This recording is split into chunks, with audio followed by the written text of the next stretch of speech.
Trump knows what he's doing when he builds up fear of the rapists and murderers and Islamic terrorists. Just to give you an example, a couple of weeks ago, Steve Bannon, is kind of Rasputin, came down to Arizona, where we live, in Tucson, and there was a meeting. He ran a meeting at a very luxurious gated community south of Tucson, not too far from the border.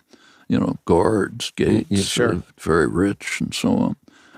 He had a lot of nice people there, like Chris Kobach, this guy who's trying to keep people from voting. And so on. There was a good report of it in a kind of a independent Tucson newspaper, Tucson Sentinel, had a reporter there. The goal of the meeting was to try to raise private money to build the wall, because Congress is run by communists. They're not going to do anything. So all these super rich people are pitching in money to build the wall. But the discussions were interesting. People were describing how frightened they are. I mean, if there's anybody in the world safer than them, I don't know how you'd find them. But these are people who are frightened. We got to protect ourselves. In fact, there was one legislator there who said, I'm not only in favor of the wall, I think we ought to have a wall from the border right along the Arizona border against California all the way up to the Canadian border, because these people are going to come in from California. We got to protect ourselves. And not only maybe we need an army to protect us around the gated community, but and when Trump talks to the public, at least according to the reports that come up, people resonate.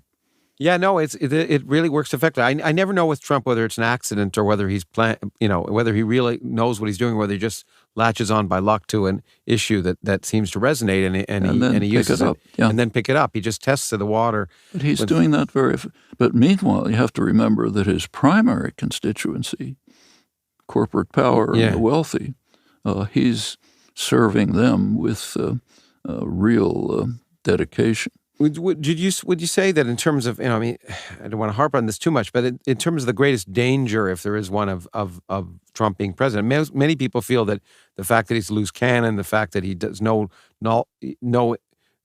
reading, no knowledge about details about the world around, or certainly doesn't read or listen to his advisors, would you say that's a bigger danger than the fact that effectively he's apparently implementing, underneath all the noise, an agenda that you worry about, or not?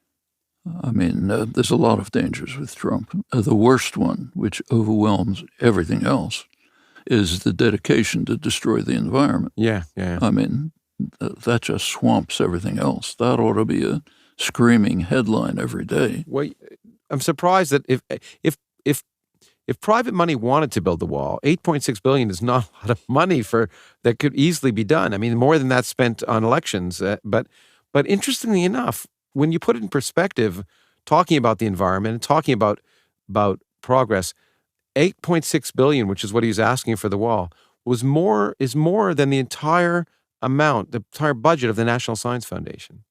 If one talks about what is better for our security in the future, how about the subsidies to the fossil fuel industry? Which is much bigger than that. How about the subsidies to the financial institutions? There's some good technical studies, IMF and others, who point out that the financial institutions, which are pretty much predatory, they barely help the economy. They may harm it. And they're a huge part of the economy. They're huge. Yeah. They are maintained effectively by public subsidy, by the implicit government insurance policy, which raises their credit ratings, gives them access to cheap money. When you count all of that, it's pretty much their profits. Compared with this, the wall and the National Science Foundation aren't even visible. Yeah. No, it's interesting to think about that. And similarly, when we come to the climate change and those issues, that's the two things that ought to be emphasized by the political opposition, if there were one, are this dedicated commitment to destroy the prospects for organized human life within a short period, and the radical intensification of the already extremely dangerous military confrontation.